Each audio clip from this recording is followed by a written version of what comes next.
अरे क्या हुआ? आज तो आप सारे फल वापस ही ले आए। क्या बताऊं रमा, जब किस्मत ही खराब हो तो कुछ भी सही नहीं होता। पर ऐसा क्या हुआ है जो आप इतना उदास दिख रहे हैं? हम गरीबों की कौन परवाह करता है। अभी तक मैं जहां पर अपने फल की दुकान लगाता था, वहां पर अब एक बड़ी सी फल की दुकान खुल गई है। तो लोग अब उस बड़ी सी दुकान पे फल लेने जाने लगे हैं और अब मेरी दुकान की तरफ तो कोई देखता भी नहीं है। बस इसलिए ये सारे फल वापस ले आया हूँ। तो अब आप क्या करेंगे? कहाँ बेचेंगे अपने फल अब रोज? अब हमारा घर खर्च कैसे चलेगा? वही तो कुछ समझ नहीं आ रहा रमा। अब जो भी किस्मत में लिखा होगा वही होगा। सुनिए जी, क्यों ना आप पास वाले गांव की बाजार में जाकर अपने सारे फल बेच आया करें। हो सकता है वहां आपके सारे फल बिक जाया करें। लेकिन रमा, क्या तुम्हें पता नहीं कि पास के गांव अमरपुर जाने के लिए एक ही रास्ता है और वो है जंगली रास्ता। उस रास्ते से कोई नहीं गुजरता क्योंकि वह जंगल बहुत खतरनाक माना जाता है, ऐसा गांव के लोग कहते हैं। अरे आप भी किन बातों को लेकर बैठे हैं? उस रास्ते पर कोई खतरा नहीं है। ये सब गांव वालों की उड़ाई हुई अफवाहें हैं। भला आपने कभी सुना है कि उस रास्ते पर किसी को कोई खतरा हुआ है? हाँ, कभी सुना तो नहीं है, पर लोग उधर जाते ही नहीं हैं, तो खतरा होगा कैसे।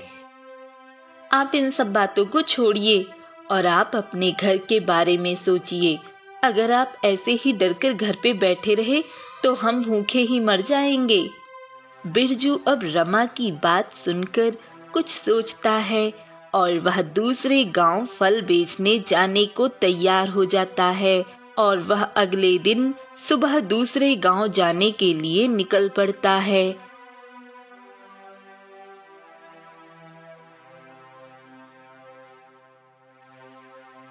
रुको रुको, मेरी मदद करो, मेरी मदद करो।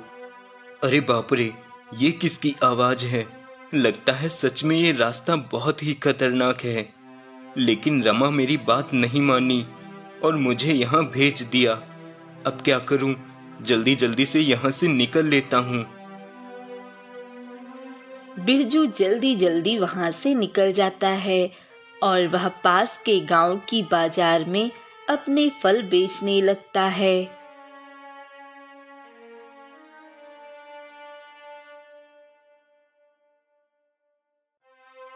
अरे वाह, इस गांव की बाजार में तो मेरे फल सारे बिक गए। लेकिन अब फिर से उसी रास्ते पर जाना होगा। पर कैसे जाऊं? मुझे तो अब डर लगने लगा है, कहीं कोई खतरा ना गले पड़ जाए। लेकिन अब करूं भी क्या? मुझे घर तो जाना ही पड़ेगा और घर जाने का एकमात्र वही रास्ता है। बिरजू अब डर डर कर उस रास्ते पर जाता है और वह जल्दी जल्दी वहां से निकलकर अपने घर चला जाता है और अपनी पत्नी को सारी बात बताता है। तो अब आप क्या करेंगे जी? क्या अब आप नहीं जाएंगे उस गांव में फल बेचने? रमा, मैं वहां ना जाऊं तो हम लोग क्या खाएंगे?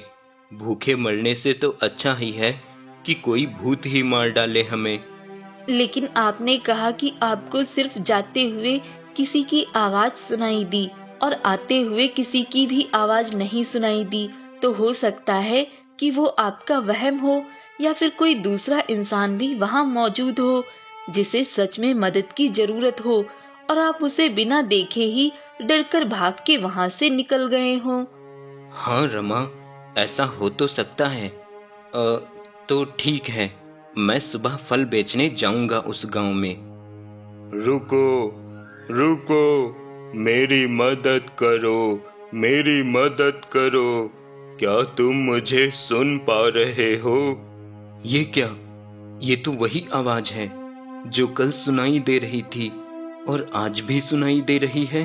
अब क्या करूं? कौन है? कौन है? कौन आवाज दे रहा है? वाह, तुमने मुझे सुन लिया। तुम ही हो, तुम ही हो जो मुझे न्याय दिला सकते हो। लेकिन तुम कौन हो और मैं तुम्हें कैसे न्याय दिला सकता हूँ? सामने देखो, मैं एक पेड़ हूँ और तुम मुझे न्याय दिला सकते हो। बिरजू देखता है कि सामने एक पेड़ है और वह आवाज उधर से ही आ रही है। पेड़? लेकिन भला पेड़ भी कहीं बोलता है? तुम सत्य कह रहे हो, पर मैं एक श्रापित पेड़ हूँ जो पहले कभी एक इंसान हुआ करता था, जिसे एक सजा मिली है। लेकिन तुम मुझे उस सजा से मुक्त करा सकते हो। उसके बदले तुम मुझसे जो मांगोगे मैं तुम्हें वह दूंगा। नहीं, मुझे तो कुछ नहीं चाहिए, पर मैं तुम्हें कैसे सजा से मुक्त कर सकता हूँ? और तुम इंसान से पेड़ कैसे बन गए? आज से 100 वर्ष पहले की बात है। मैं चंद्रपुर राज्य का एक राजा हुआ करता था और मेरे पास लाखों सैनिक, सेनापति और मंत्री हुआ करते थे। चारों तरफ मेरा ही राज चलता था। एक दिन की बात है, मैं शिकार करने जंगल गया हुआ था और शिकार में इतना मग्न हो गया था कि पता ही नहीं चला कि मैं कब जंगल के उस हिस्से में चला गया जहां एक स्वच्छ तालाब में 2 परियां खेल रही थी।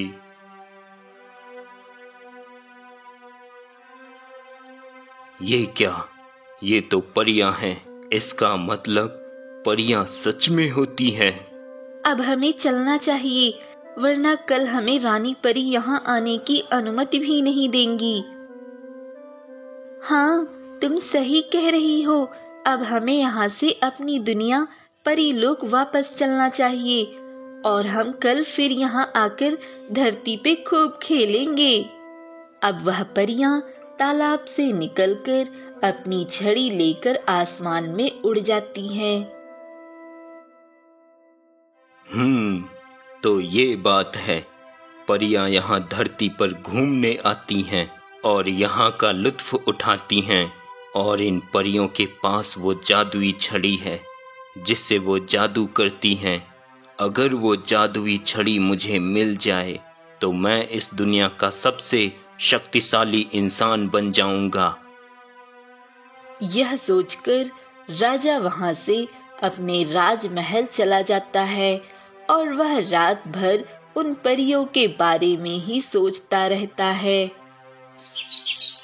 अब राजा जल्दी से उसी जगह पहुंच जाता है और एक पेड़ के पास की झाड़ी में छिप जाता है। यहीं छिप कर बैठा रहता हूँ और जैसे ही मौका मिलेगा मैं उन परियों की जादुई छड़ी लेकर यहाँ से भाग जाऊंगा।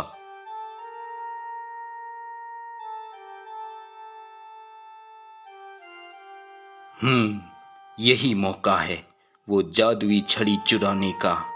इतना कहकर राजा जाकर एक जादुई छड़ी उठाकर वहां से चुपके से जाने लगता है कि तभी एक परी उसे देख लेती है। अरे वो देखो, कोई हमारी जादुई छड़ी चुराकर भाग रहा है। अब दोनों परियां जल्दी से उस राजा के पास जाती हैं और उसे रोकने का प्रयास करती हैं कि तभी राजा जादुई छड़ी से उन दोनों को चिड़िया बना देता है। अरे वाह, ये जादुई छड़ी तो बहुत काम की है। इसने तो एक झटके में उन परियों को चिड़िया बना दिया।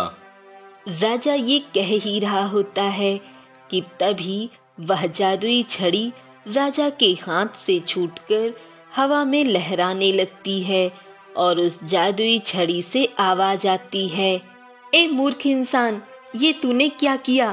तूने मुझसे पाप करवा दिया। तूने मेरे द्वारा परियों को चिड़िया बना दिया। तूने बहुत बड़ा पाप कर दिया है। अब तुझे इसकी सजा मिलकर ही रहेगी। तभी छड़ी से एक शक्ति निकलती है और राजा पर पड़ती है। कि तभी राजा एक पेड़ बन जाता है। ये क्या हो गया मुझे? मैं पेड़ कैसे बन गया? मुझे ठीक करो जादुई छड़ी, मुझे वापस इंसान बनाओ। नहीं, अब तुम्हें जीवन भर पेड़ बनकर ही रहना होगा और तुम्हें हर दिन ये एहसास होगा कि तुमने कितनी बड़ी गलती की है। मुझे अपनी की हुई गलती का एहसास हो गया है जादुई छड़ी। मैं लालच में और घमंड में इतना डूब चुका था कि सही और गलत का फर्क ही भूल गया था, पर अब मैं सब समझ चुका हूँ। अब मैं अपनी गलती का पश्चाताप करना चाहता हूँ। तो ठीक है, अगर तुम्हें सच में अपनी गलती का एहसास हो गया है तो तुम्हें मैं एक रास्ता बताती हूँ जिससे तुम पुनः अपने रूप में आ सकते हो। तुम इसी जगह पेड़ बनकर रोज मदद की पुकार लगाओगे और अगर कभी कोई सच्चा और ईमानदार व्यक्ति हुआ तो उसे तुम्हारी आवाज सुनाई देगी और अगर वह तुम्हारी मदद करने को तैयार हुआ तो उससे कहना कि उन दोनों परियों को जिनको तुमने चिड़िया बनाया है, उन चिड़ियों को ढूंढकर अगर यही इसी स्थान पर ले आए और फिर तुम मुझे याद करना, मैं भी वहीं पे प्रकट हो जाऊंगी और फिर वह जब सच्चा इंसान मुझे उन चिड़ियों से स्पर्श करेगा तभी वह चिड़िया पुनः परियां बन सकेंगी और फिर तुम भी श्राप से मुक्त हो सकोगे। इसलिए मैं हर रोज मदद की पुकार लगाता हूँ। अगर ऐसी बात है तो मैं तुम्हारी मदद करने को तैयार हूँ, लेकिन वो चिड़िया मुझे कहाँ मिलेंगी? वो चिड़िया तुम्हें इसी जंगल में ही मिलेंगी। तुम उन्हें ढूंढकर यहीं ले आना और मैं तुम्हें इसके लिए ढेर सारी सोने की मोहरें इनाम में दूंगा। ठीक है, मैं उन्हें ढूंढकर ले आऊंगा, लेकिन मुझे किसी भी इनाम का कोई मोह नहीं है। मैं तो बस तुम्हें इस श्राप से मुक्त कराना चाहता हूँ। वाकई में तुम एक सच्चे और ईमानदार इंसान हो। अब बिरजू अपना ठेला लेकर वहां से चला जाता है और अपनी पत्नी से कहता है, रमा, मैं कुछ दिनों के लिए दूसरे गांव जा रहा हूँ। मुझे वहाँ काम मिल गया है, इसलिए कुछ दिन मैं वहीं रहूंगा। अब बिरजू अगले दिन उसी जंगल में चला जाता है।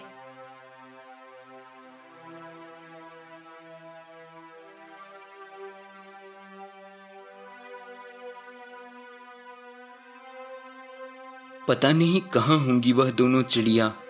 अब कैसे ढूंढूं मैं उनको?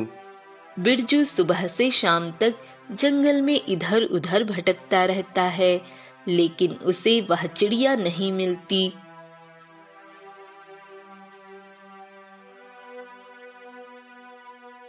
लगता है आज वो चिड़िया नहीं मिलेंगी। चलो फिर मैं भी पास के गांव में जाकर कहीं रुकने की जगह ढूंढ लूं जाकर। सुबह फिर आकर उन चिड़ियों को ढूंढना है। बिरजू अब पास के गांव में चला जाता है और एक पुराने से खंडहर घर में, जहां कोई नहीं रहता, वहीं जाकर बैठ जाता है और आराम करने लगता है। कुछ देर में रात हो जाती है और वह वहीं लेट जाता है कि तभी उसे कुछ आवाज आती है। देख जगिया, मैंने उसे पहले देखा था, इसलिए उसमें का ज्यादा हिस्सा तो मैं ही लूंगा। अरे पन्ना भाई, पहले हम उसे चुरा तो लें, बाद में हिसाब भी हो जाएगा। अब चलोगे भी या यहीं बैठ के उसे पाने के सपने देखते रहोगे? हाँ हाँ चलो। अच्छा, तो ये दोनों चोर हैं जो आपस में बातें कर रहे हैं और कहीं चोरी करने जा रहे हैं। मुझे इनके पीछे जाना चाहिए और इनको चोरी करने से रोकना चाहिए। इतना कहकर बिरजू भी उन दोनों के पीछे पीछे जाने लगता है।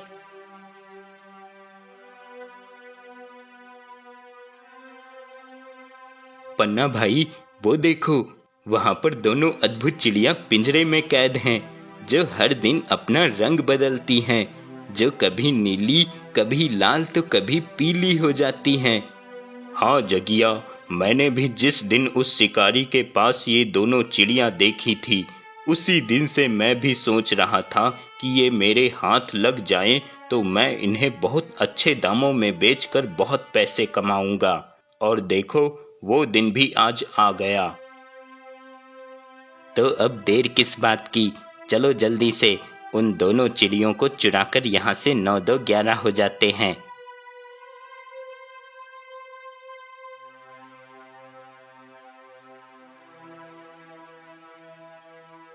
अरे जगिया, देख, ये दोनों चिड़िया अब हमारी हैं और अब हम इनके मालिक। हाँ पन्ना भाई, अब तो हम इनके अच्छे दाम लेंगे और दोनों लोग आधे आधे पैसे बांट लेंगे। क्या आधे आधे पैसे बांट लेंगे?